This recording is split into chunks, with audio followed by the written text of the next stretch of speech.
where we are hearing from Chancellor Merz of Germany and President Zelensky of Ukraine folling that emergency summit with European leaders. Let's listen in. Zum zweiten Mal innerhalb sehr kurzer Zeit den Präsidenten der Ukraine, Volodymyr Zelenskyy, the President of Ukraine, Volodymyr Zelenskyy, here in the Chancellery in Berlin. Welcome. Very happy that you were here and we could do this jointly, the video calls, because exactly today, it's the 13th of August, it's the day when the wall was built in 1961. So now, 64 years later, we know it was a symbol of the European, of the German split, partition, and we were able to overcome this separation. But, you know, we've also known for some time, 3.5 years, the Russian war of aggression in Ukraine has opened the wounds of European separation again. The President of the United States, Donald Trump, does now want to hold talks about peace in Ukraine. On Friday, he intends to meet with the Russian President Putin in Anchorage, and there important decisions might be taken. Us Europeans, therefore, do what we can to set the course for this meeting in the right way. We want that President Donald Trump will be successful on Friday in Anchorage. Before the meeting in Alaska, it was important to me to talk to our partners in the European Union and our friends from Ukraine and with America as well to discuss the prerequisites for the meeting. So today we looked in detail and exchanged in detail with colleagues from France, UK, Poland, Italy, Finland, and Ursula von der Leyen, Antonio Costa, and Mark Rutte. We've agreed in our talks, and Volodymyr Zelenskyy was part in those agreements right from the start, and I welcome this. Then we talked together with President Trump, and we will, under leadership of Macron and Starmer, we will continue our negotiations, our consultations within the coalition of the willing. That's part of an intensive dialogue that we had over the past weeks. We've had one-to-ones and we had various formats of talks. In Alaska, fundamental European and Ukrainian security interests need to be guaranteed. That was the message that us Europeans passed on to President Trump. And we agreed in how we assessed the current situation and also in terms of the objectives for Friday. We agreed very much. We made it clear how very much we are committed in Europe. Germany alone, since 2022, spent about 40 billion euro for military aid. We've mobilized that. We've set up 18 set of sanctions in Europe. So we are highly active when it comes to diplomacy of the crisis because we want peace to come back to Europe. We discussed the most important points amongst Europeans on Saturday already, and we put together a statement. I initiated this statement. The European Council has now taken over this statement. Our teams have gone into the details and discussed them with the American side. And the American president knows if the United States of America now work towards a peace that keeps Ukrainian and European interests in mind as well, then he can expect our full support and can count on it. We made various things clear for the negotiations. We made it clear that Ukraine has to be at the table if there are any follow-up meetings. We want to have negotiations in the right order. A ceasefire has to be the beginning of it. Important elements should then be agreed in the framework agreement. And thirdly, Ukraine is willing to discuss territorial questions, but then the contact line needs to be the starting point, and legal recognition of Russian-occupied territory is not part of discussion. Borders might not be changed through violence.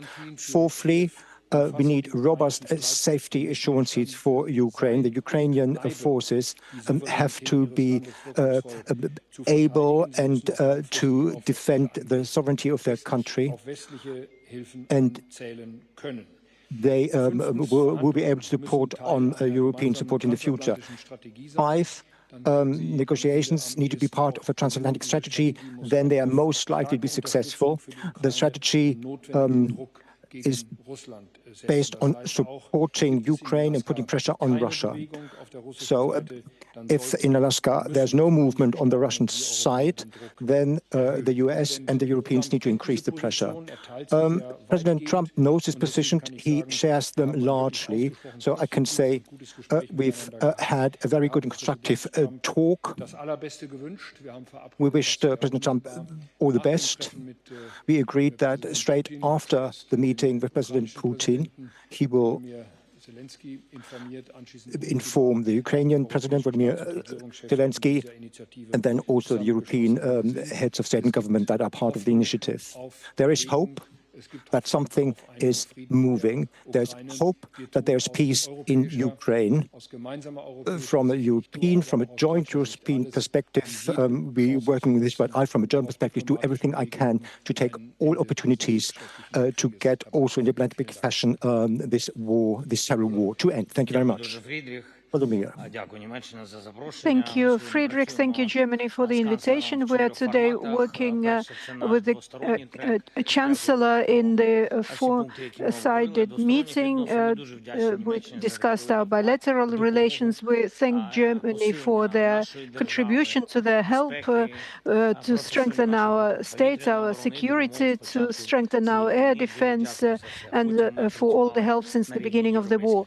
Then we worked at the level of the European leaders. The third track is the talk with the United Nations President, and now we are ending with this press conference and for the framework for our security, for our country. I want to thank all the partners for supporting Ukraine.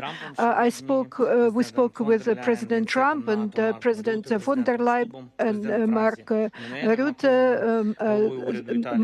Macron, the head of Italy, Maroni, the president of Poland. The whole week since last Wednesday, we've been maintaining dozens of communications, very intensive, with European leaders, with the United States, and with representatives of other parts of the world who only want one thing: peace in Ukraine, peace in Europe. Today's positions, we discussed our joint positions with the USA President. We agreed on joint principles, on 5 principles, which Friedrich has mentioned. I want to thank you for your leadership in this direction. The format of negotiations. What concerns Ukraine must be discussed with Ukraine. We must support a three-sided format of the negotiations. There should be ceasefire, there should be security guarantees. President Trump said that he supports this, and about America's readiness to take part. And Russia should not have the right of veto on Ukraine's NATO prospects. And there should be joint pressure on Russia, there should be sanctions, and there should be a message that if Russia doesn't agree to a ceasefire in Alaska, these principles should work. We also discussed the situation at the front line on the battlefield. I told the US President and all our European colleagues that Putin is bluffing. He is trying to push forward along the whole front. And Putin is also bluffing, saying that he doesn't care about the sanctions and that they're not working. In reality, the sanctions are very effective and they're hurting the Russian military economy. It's right, Russia does have much more artillery and weapons, but Russia has 3 times as many losses. This is a fact. I told my colleagues in the United States president and my European friends that Putin doesn't want peace. He wants to occupy our country, and we all understand this, that Putin will not be able to cheat anybody, and we need American and European sanctions. And together our union, our partnership can really stop Putin's war. We discussed the meeting on Alaska, and we hope that the central theme will be a ceasefire. The United States President said this several times. He proposed to me that after the meeting in Alaska, we'll have a contact and that we will discuss all the results if they are achieved, and we will define our future steps. We will have a meeting of the Coalition for Peace and Security, and we're working on that. Thank you, all those who are working, who are helping us. Thank you, Friedrich. Glory to Ukraine.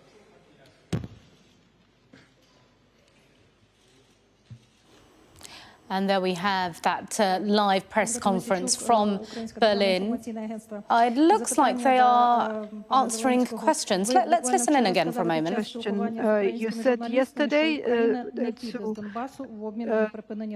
Ukrainian journalists that Ukraine will not leave Donbass in exchange for a ceasefire. Has your position changed after the negotiations in Berlin?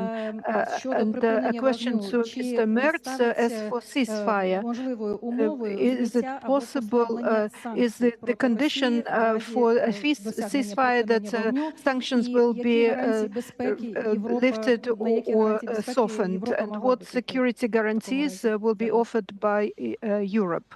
Can I begin? Thank you. Thank you for your question. As for my position, it hasn't changed because it's based on the Ukrainian constitution, and the Ukrainian constitution hasn't changed. Therefore, the position of the constitution's guarantor cannot change. We have discussed these issues. These are very complicated issues. I stress that any questions concerning our country's territorial integrity cannot be discussed without regard for our people, for the will of our people and the Ukrainian constitution. Thank you. Yes. Of course, we also talked about the question of a ceasefire. President Trump will turn this into one of his priorities on Friday in his talks with President Putin, and I hope that they come to an agreement, because so far all talks that have been started with Putin in the past 2.5 years always ended with an even harsher military answer, and this has to be different this time, because otherwise talks with him are not credible, are not successful. We assume that President Trump will try to get this through.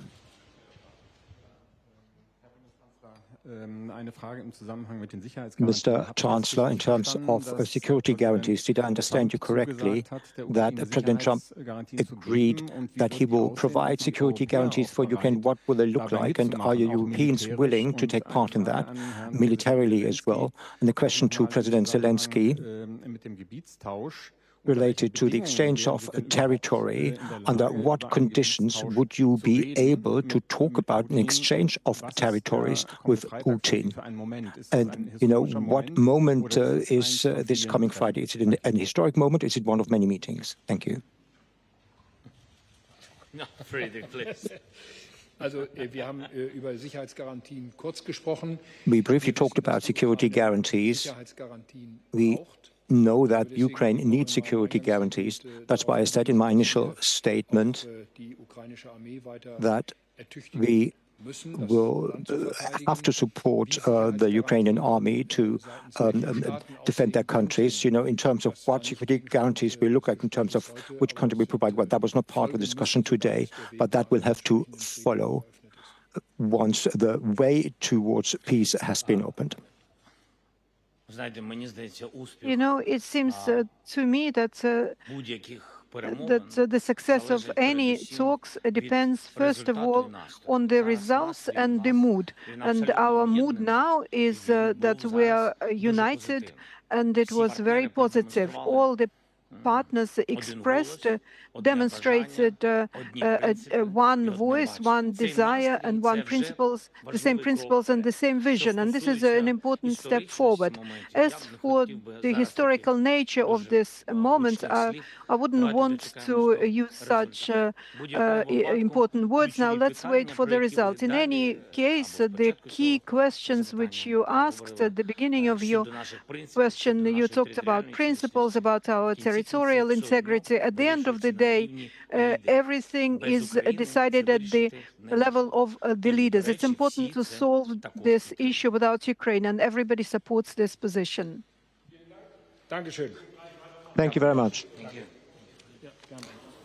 Ukrainian President Zelensky and German Chancellor Merz ending that press conference live from Berlin, where they held an emergency summit, first with European leaders and then with President Donald Trump and Vice President J.D. Vance. Just going to talk you through a few of the things that they told us were discussed.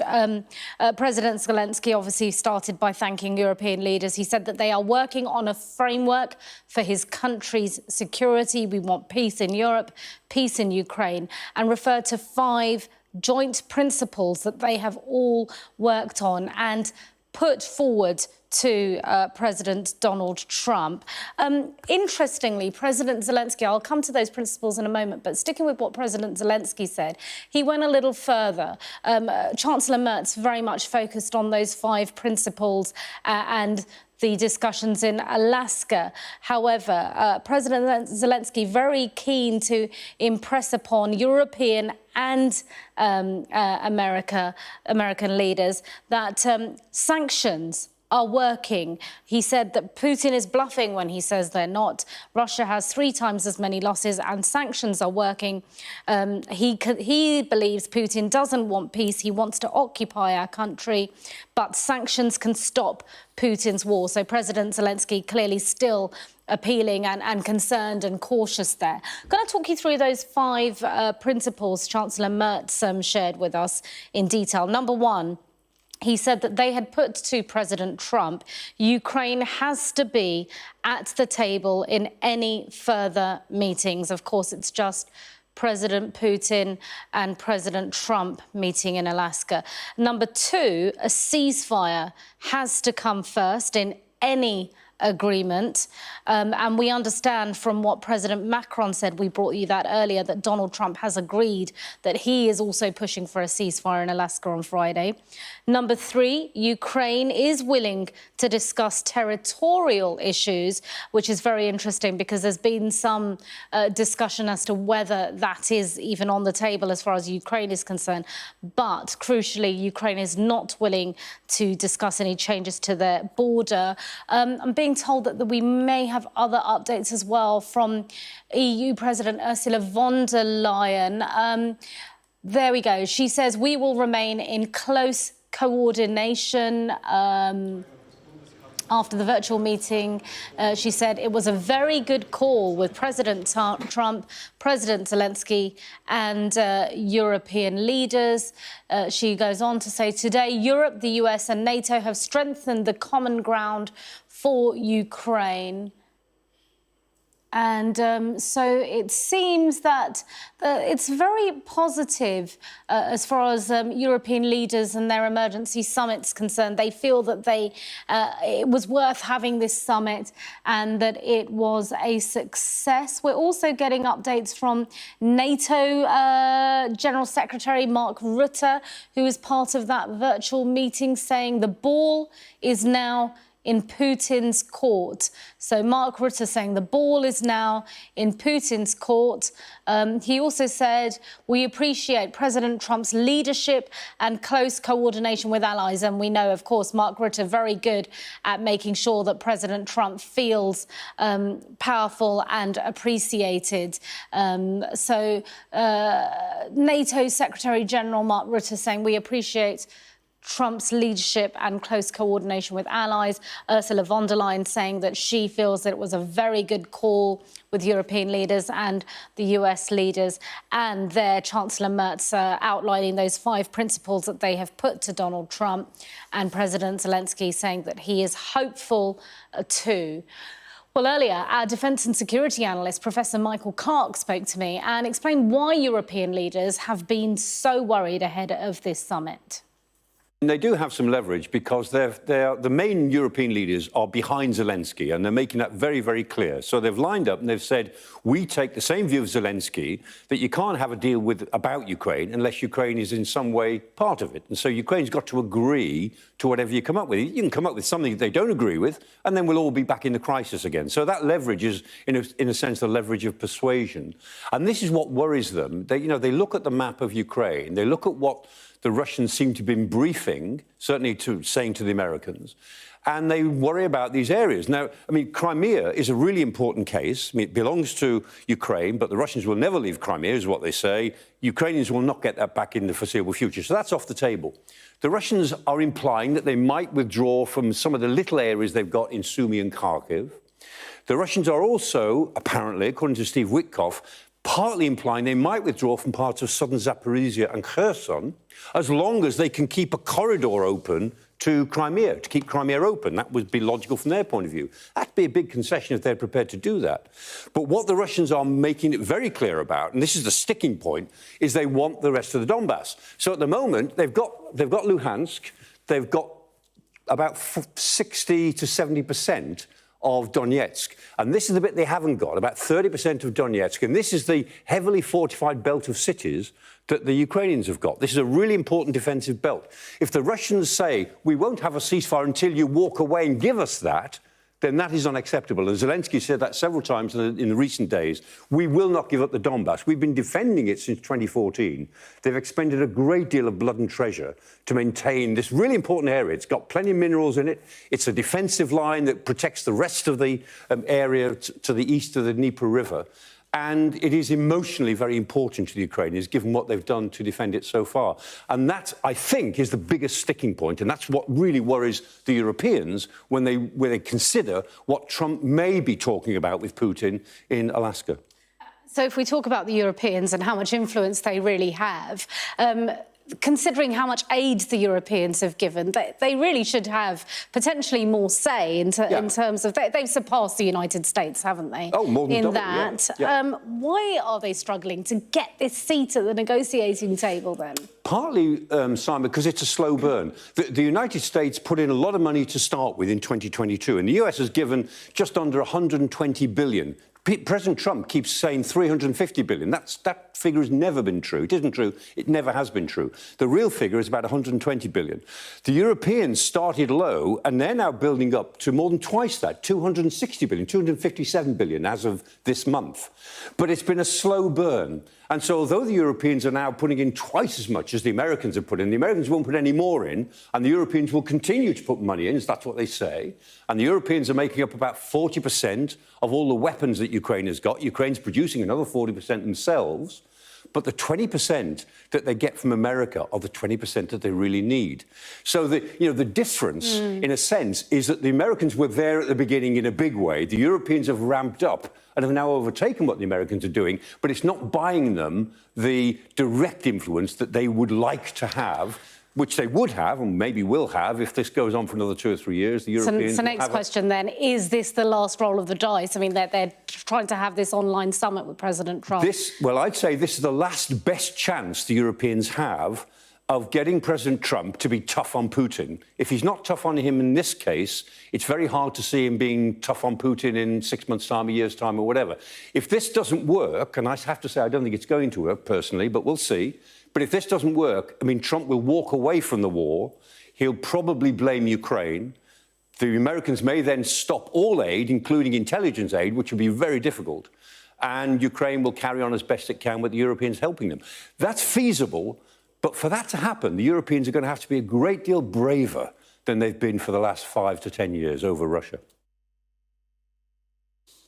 And today's emergency summit with European leaders, President Donald Trump and Vice President J.D. Vance, with in the room that really want to be in the room. Ukraine's President Zelensky has just completed. We've been hearing from President Zelensky and German Chancellor Merz saying that it was a very positive meeting, that President Trump has said that he would want to try and push for a ceasefire on Friday. They said that the ceasefire is part of the 5 principles that they have pitched to President Trump that they want. That was number 2 on their agenda. Number 1, that Ukraine has to be involved in any further discussions, and that Ukraine is willing to discuss territorial issues, which is very interesting because we were just hearing from Michael there that is the major sticking point, isn't it? But not to changes on its border. So clearly internal regions that have been fought for and taken by Russia. We also told you about Mark Rutte, General Secretary of NATO, and Ursula von der Leyen, President of the European Union, speaking earlier. They've also been tweeting, reflecting their positivity thanks to the United States and their hopes for successful talks and peace in Ukraine and in Europe. Just keeping an eye on any other updates here for you. Yeah, so we've also heard from President Macron as well, saying that he believes President Trump will fight for a trilateral meeting with President Putin and President Zelensky. Interestingly, this reporting from Reuters says which could take place in Europe, but that would be interesting because President Putin obviously has various issues with travelling outside of Russia and various territories. You're watching Sky News. We're going to stay across all of this for you, including speaking to more experts about all of this after the break. Stay with us.